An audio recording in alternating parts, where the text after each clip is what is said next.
Be me, 31 years old and working as an operations coordinator at a logistics company. Been in this industry for about 8 years now and worked my way up from the warehouse floor. My name is Dean, and I live in a small house in the suburbs with my wife, Marissa. She is a kindergarten teacher, and we have a 3-year-old daughter named Lily together. Life is pretty solid, and we are saving up to finish the basement as a playroom for her. Nothing fancy, but we are comfortable and happy, and that is all I really want, honestly. The company is called Patriot Freight Solutions, and we handle shipping and distribution for retail clients.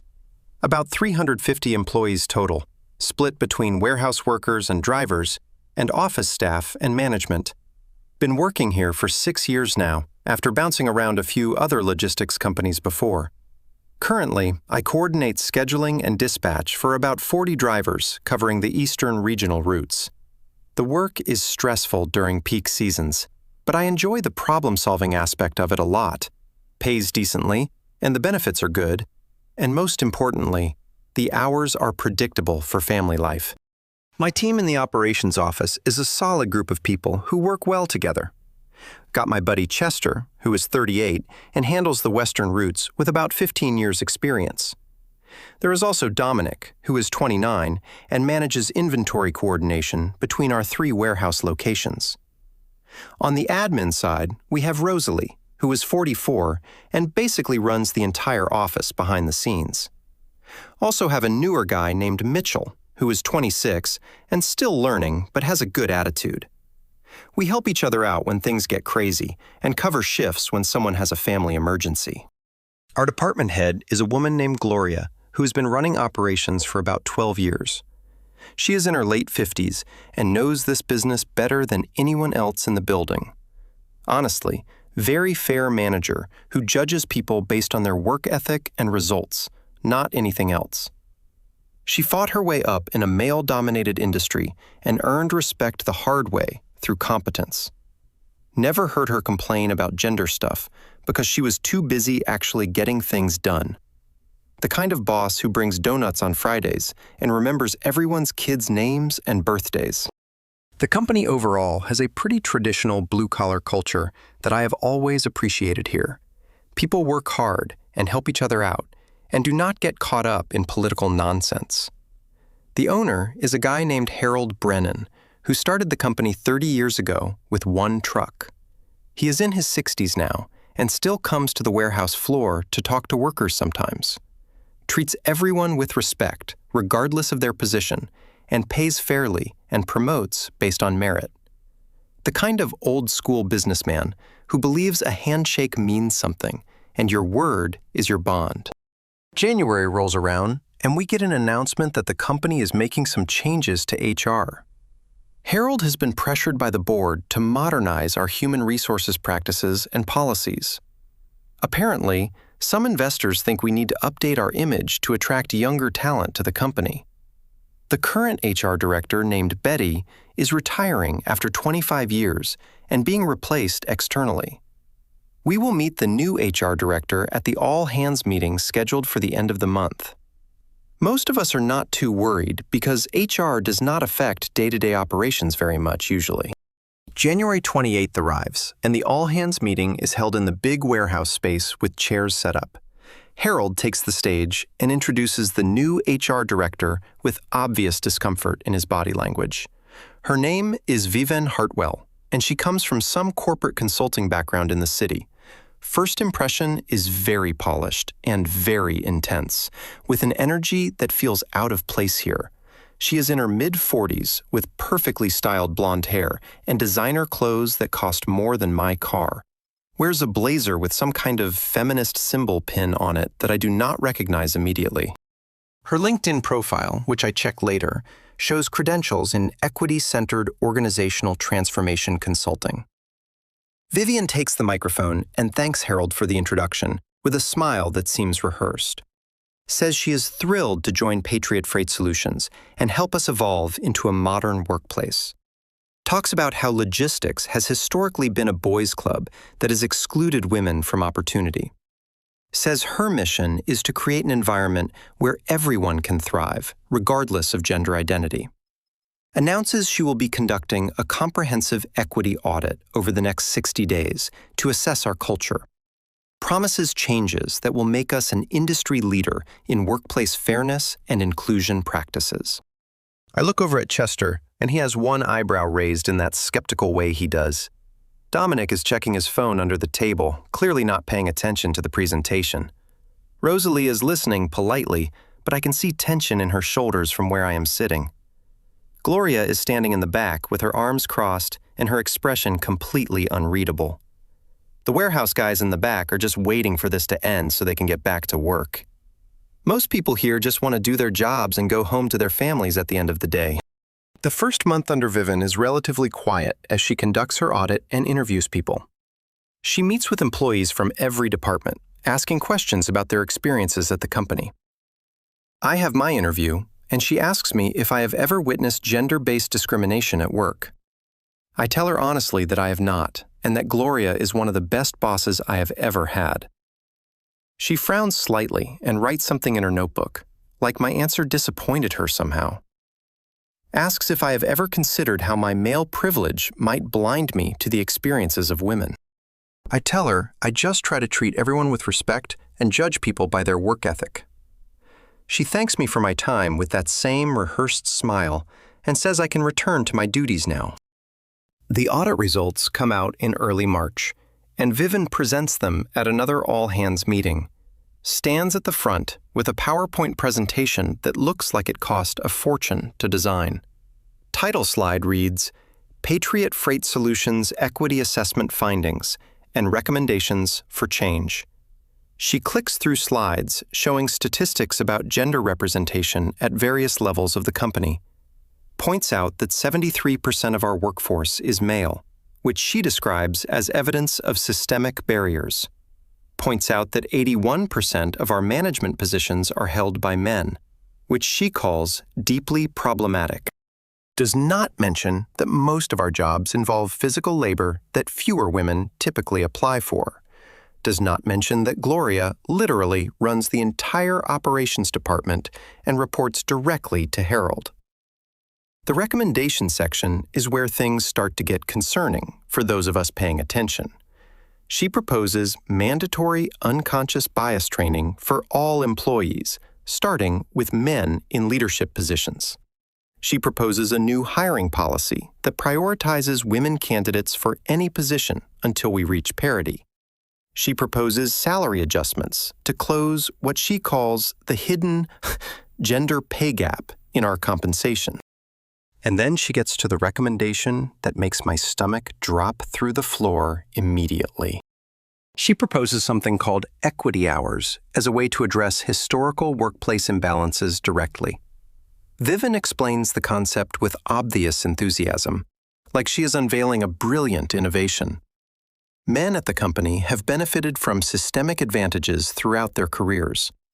She explains to us these advantages translate into accumulated privilege that women have been denied access to historically. To correct this imbalance, men will be asked to contribute additional unpaid work time each week. This time will be used for tasks that support women's advancement and reduce their workload burden. She suggests starting with 4 hours per week, which she calls a modest contribution to equity. The room is completely silent, and I can feel the tension rising among the men present here. Chester leans over and whispers, "Did she just say unpaid work?" And I nod, because yes, she did. Dominic looks like he might actually say something, but thinks better of it and stays quiet. The warehouse guys in the back are murmuring among themselves and do not look happy at all. Even some of the women look uncomfortable, including Gloria, whose arms are now crossed very tightly. Harold is sitting in the front row, and his face has gone completely pale watching this unfold. Someone in the back raises their hand, and Vivian calls on them with an encouraging smile. It is one of the warehouse supervisors named Frank, who has been here for about 20 years. He asks if he understood correctly that men are being asked to work 4 extra hours without pay. Vivian nods and says, "Asked" is the key word, because this is a voluntary program, of course.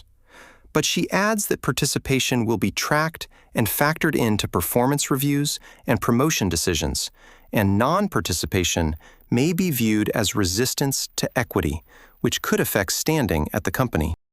Frank follows up and asks how this is legal, given labor laws about compensation for hours worked. Vivian smiles, that condescending smile that I am already learning to recognize and dread completely. Frank, I understand your concern, but this is not technically work in the traditional sense, she explains. These hours are contributions to workplace culture and equity, which falls outside standard labor definitions. The company's legal team has reviewed the program and approved it for implementation going forward. Frank does not look convinced, but he sits down because what else can he do in this moment? The meeting ends, and people file out in small groups, talking quietly among themselves about everything. Chester catches up with me in the hallway and asks if I think they can actually do this legally. I tell him I have no idea, but it does not sound right, and we should probably look into it. Dominic joins us and says his brother-in-law is a lawyer, and he is going to call him tonight. Rosalie walks past and just shakes her head without saying anything, because she knows better. Gloria comes out last and makes eye contact with me, and I can see she is furious inside. The Equity Hours program launches at the beginning of April, despite grumbling from the male employees. We receive emails with our voluntary participation schedules that assign us specific time slots each week. My slots are Tuesday and Thursday from 5 p.m. to 7 p.m., which cuts directly into family dinner time. The tasks assigned during these hours include things like organizing files and cleaning common areas. Also includes supporting women colleagues, which apparently means doing parts of their work for them. We are supposed to log our hours in a special system that Vivian's team set up for tracking. First week, I show up for my Tuesday slot, feeling resentful, but not sure what else to do. I need this job, and I have a family depending on me, and I cannot afford to get fired. Spend 2 hours organizing supply closets that were already perfectly organized. Honestly, Marissa is upset when I get home late and miss putting Lily to bed for story time together. I explain what is happening, and she looks at me like I have lost my mind completely. "They cannot make you work for free, Dean. That is literally illegal," she says with frustration. I tell her, I know, but I do not know what to do about it right now. Second week, the tasks get more demeaning, and the resentment among the men grows stronger. Chester is assigned to wash dishes in the break room during his equity hours on Wednesday. Dominic has to clean the women's restroom, which he refuses to do and gets written up for. Mitchell is told to give his parking spot to a female colleague as an equity gesture. Frank, the warehouse supervisor, is assigned to carry boxes for women who are perfectly capable themselves. The women being helped look embarrassed and uncomfortable because they did not ask for this treatment. I start keeping a log of everything that is happening with dates and times and specific incidents. Write down the tasks assigned and the hours worked and any comments made by Vivian or her staff. Chester and Dominic and Mitchell start doing the same thing after I suggest it might be smart. Frank tells the warehouse guys to document everything too, just in case we need it later. We are not sure what we are building toward, but it feels important to have a record of events. Something about this whole situation feels deeply wrong, and I want proof when it inevitably collapses. 3 weeks into the program, the first serious conflict erupts in the operations department directly. Vivian's assistant sends an email saying that women employees can now delegate tasks to male colleagues. This is part of the workload rebalancing initiative designed to address historical exploitation of women. Basically, women can assign their work to men during equity hours, and men have to complete it. Rosalie gets an email from a junior employee in accounting, asking her to delegate some filing work. Rosalie responds by forwarding the email to Gloria with a note saying, "This is getting ridiculous." Gloria calls a meeting with our department and closes the door, which is unusual for her management style. She tells us directly that she did not approve of this program and fought against it internally. But Vivian went over her head to the board and got approval by framing it as legal compliance. Harold is in a difficult position because some board members are pushing hard for these changes. She says to document everything and keep our heads down while she works on a solution internally. Tells us she is proud of how we have handled ourselves professionally despite the unfair treatment. April turns into May, and participation in the equity hours starts declining despite the tracking system. Men are calling in sick on their scheduled days or finding excuses to be unavailable for hours.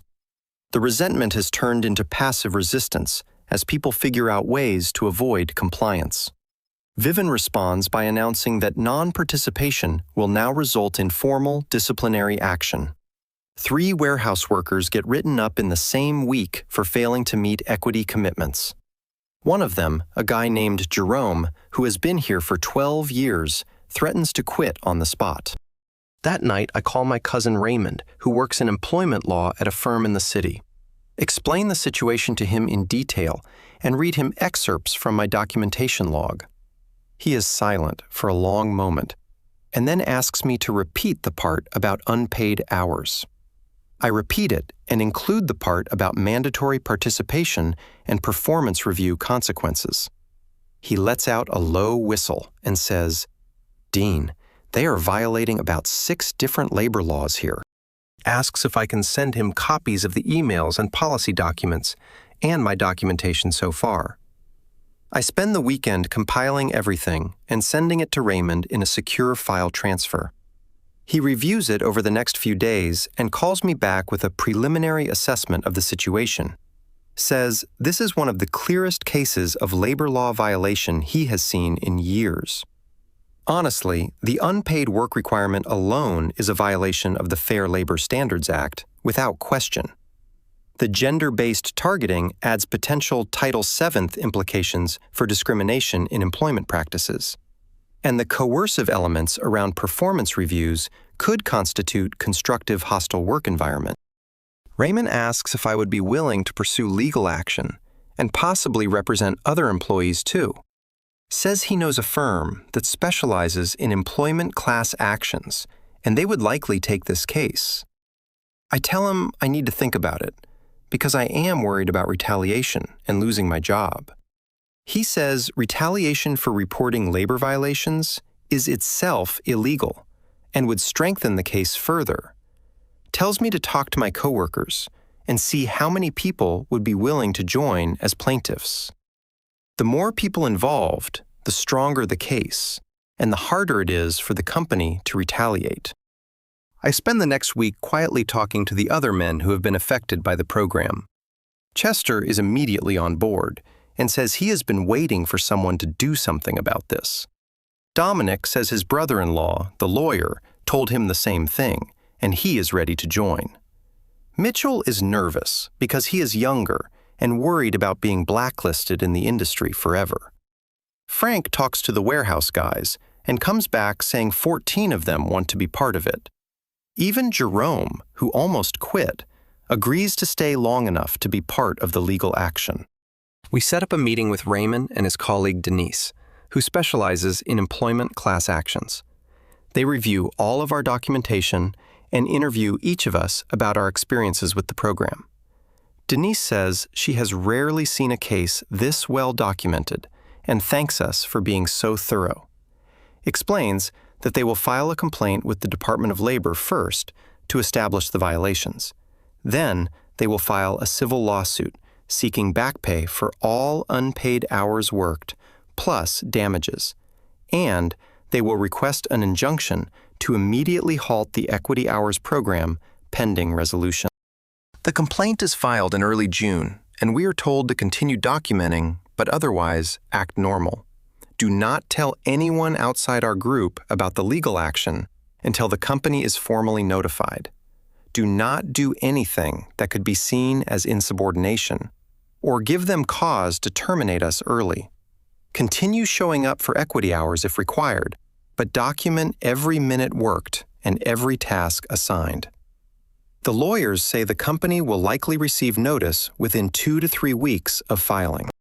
June 15th arrives, and I know something has happened because the energy in the building shifts completely. Vivian's office door is closed all morning, and people keep going in and out looking serious. Around noon, Harold sends an email calling an emergency all-hands meeting for 2 p.m. in the warehouse space. I look at Chester, and we both know that the company has received notice of the legal action. Text Raymond to let him know, and he says to stay calm and let the lawyers handle everything now. The all-hands meeting is tense, and Harold looks older than I have ever seen him look before. He stands at the front without his usual friendly demeanor and gets straight to the point immediately.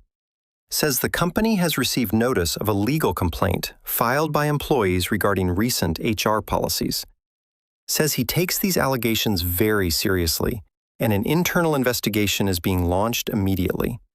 Says the Equity Hours program is suspended, effective immediately, pending the outcome of the investigation.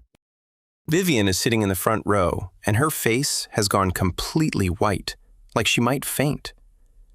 Harold continues and says any employee who worked unpaid equity hours should log their time with payroll. The company will compensate all unpaid hours at the appropriate overtime rate as a gesture of good faith. He apologizes to anyone who felt pressured or coerced by policies that he should have reviewed more carefully. Says he trusted the wrong people to implement changes, and that failure of oversight is on him personally. I have never heard Harold apologize for anything in 6 years, and it hits differently hearing it now. The warehouse guys in the back are nodding, and some of the tension in the room starts to ease. After the meeting, Chester and I head back to the operations office, and Gloria is waiting for us. She closes the door and looks at us with an expression mixing relief and something like pride. "I know it was you two and the others who filed," she says, without any accusation in her voice. "I tried to fix this internally, but Vivian had too much support from certain board members pushing her. You did the right thing, and I want you to know that I will support you through this process." I thank her and feel a weight lift off my shoulders that I did not know I was carrying. The internal investigation takes about 3 weeks and involves interviews with dozens of employees across departments. They bring in an outside law firm to ensure independence from the HR department being investigated. I am interviewed twice and provide copies of all my documentation and answer questions honestly throughout. Chester and Dominic and Frank all go through similar interviews and share their experiences and evidence. The investigators also interview women employees who were uncomfortable with the program and its implications. Turns out many of them had complained internally, but Vivian dismissed their concerns as internalized misogyny. July brings the conclusion of the investigation and another all-hands meeting to announce the results. Harold takes the stage again, but this time he looks more like his old self, with some fire back. Announces that the investigation found multiple violations of company policy and federal labor law. Vivian Hartwell has been terminated for cause, effective immediately, and escorted from the building already. The entire Equity Hours program has been permanently discontinued and all records expuned from employee files. Anyone who received disciplinary action related to the program will have those records removed immediately. Furthermore, the company is implementing new oversight procedures for HR policy changes going forward. Any policy affecting compensation or working conditions must be reviewed by legal counsel before implementation. Gloria is being promoted to Chief Operations Officer with expanded authority over multiple departments now. And Harold is personally committing to maintaining the culture that made this company successful for 30 years. He says he let outside pressure push him into decisions that betrayed the people who built this place. Promises it will not happen again, and thanks the employees who had the courage to speak up. The room erupts in applause, and I feel tears forming in my eyes, which surprises me, honestly. Chester slaps me on the back, and Dominic is grinning, and Mitchell looks like he might actually cry. Frank is getting handshakes from the warehouse guys, who are all talking excitedly among themselves. Even Rosalie, who never shows emotion, is smiling and nodding in approval at how things turned out. Gloria catches my eye from across the room and gives me a small nod of acknowledgement and respect. The lawsuit continues through the summer. Even though the company has already made significant changes, Raymond and Denise say we have strong grounds for damages beyond just the back pay already offered.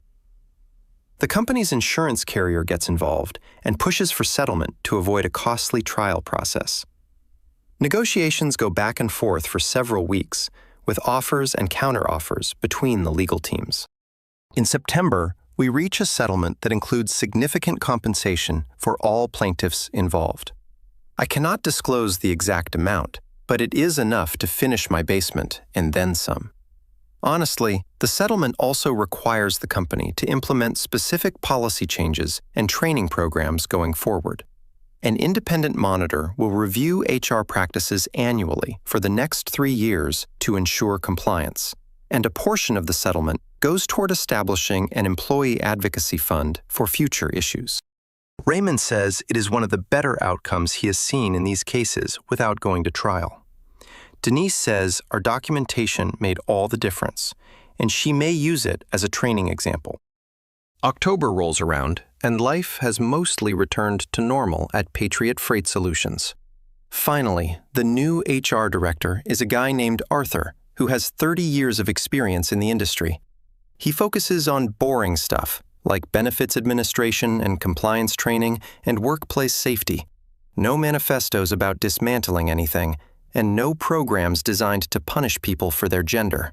Just normal HR work that supports employees instead of making their lives miserable for ideology. It is amazing how functional a workplace can be when HR just does its actual job properly.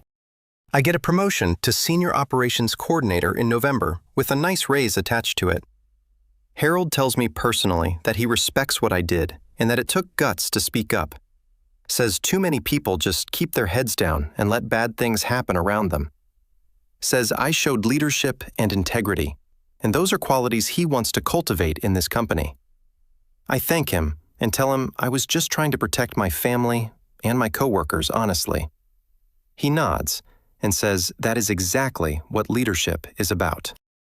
At the end of the day, Marissa and I celebrate by finally starting the basement renovation project we have been planning forever. Lily is excited about having a playroom and keeps asking when it will be ready for her. I tell her Daddy is working on it and it will be ready before her 4th birthday, hopefully.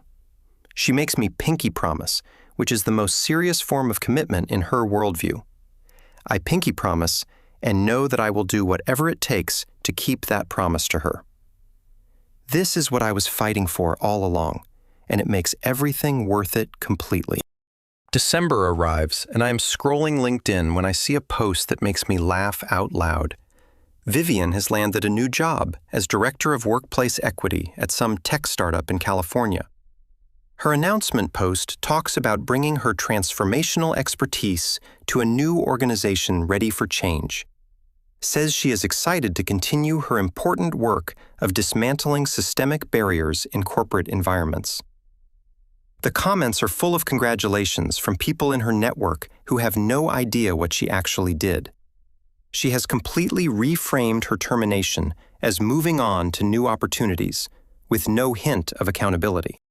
I screenshot it and send it to Chester with a laughing emoji, and he responds the same way.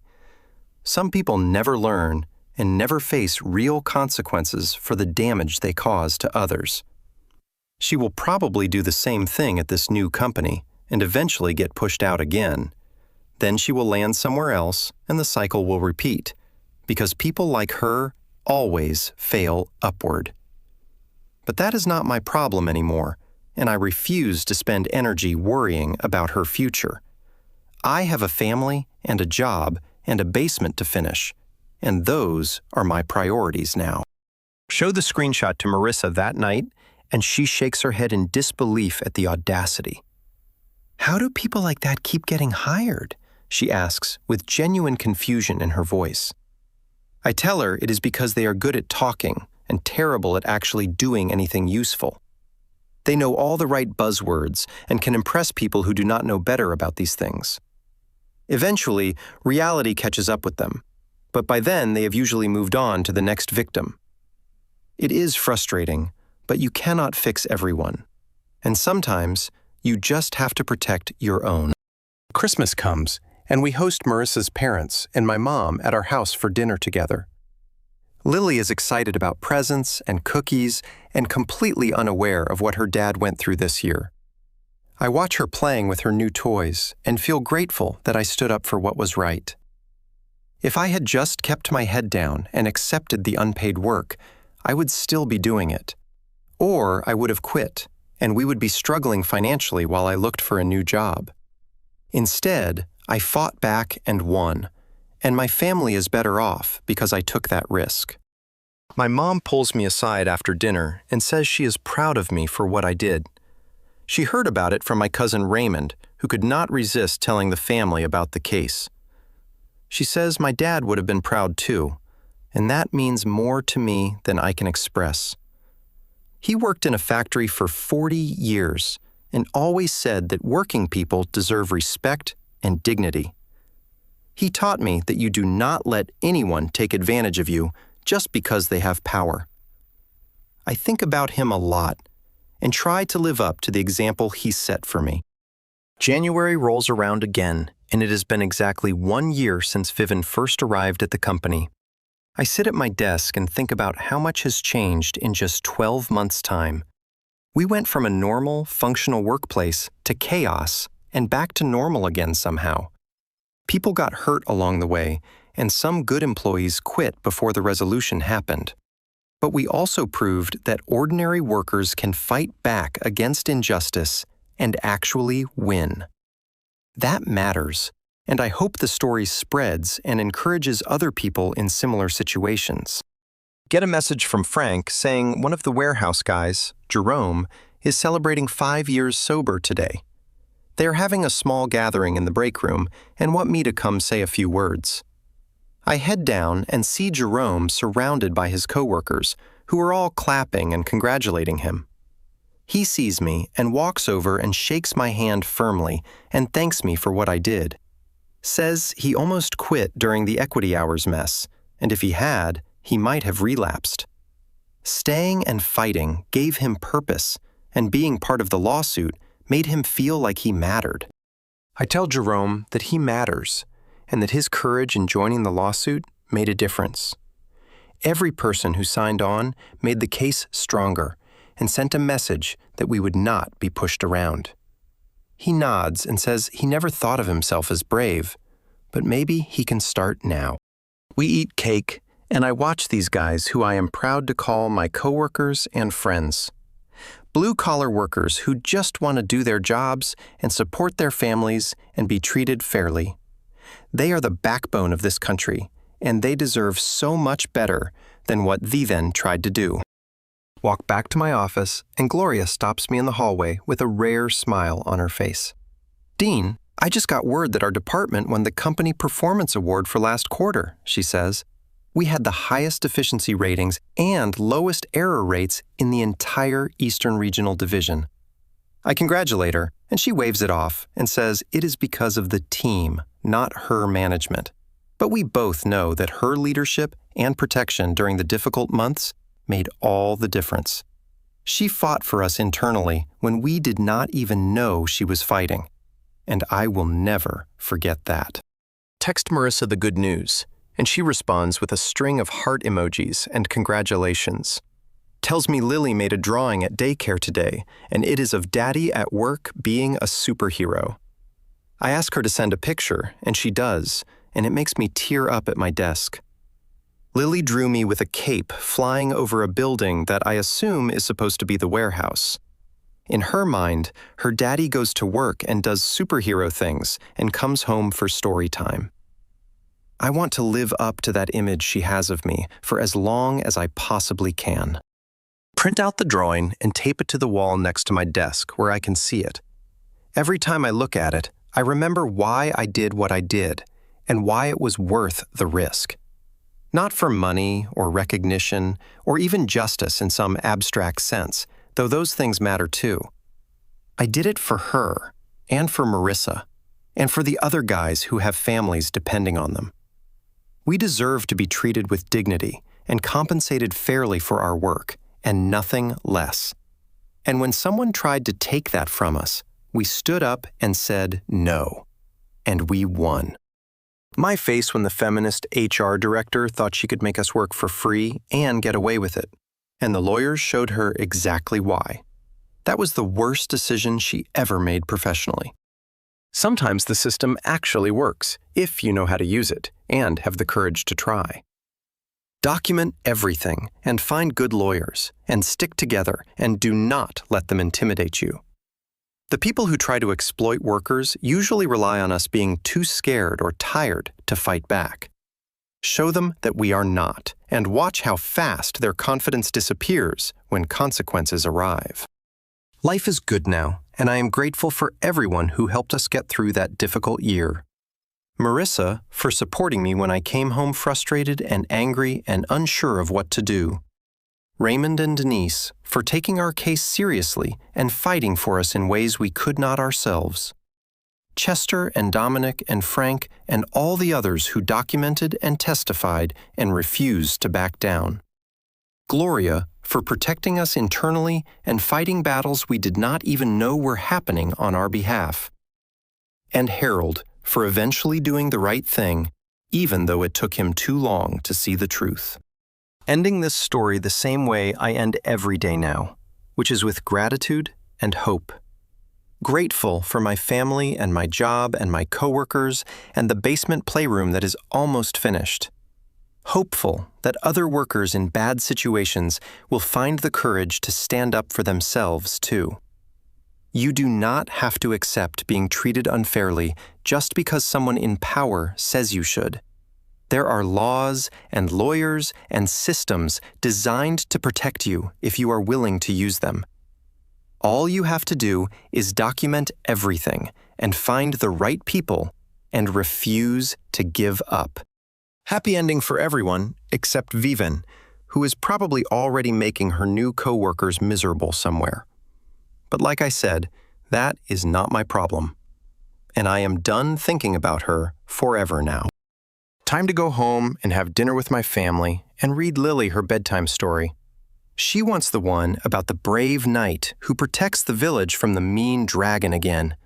I do the dragon voice, and she laughs and tells me I am the best daddy in the world. And honestly, that is all the victory I will ever need for the rest of my life.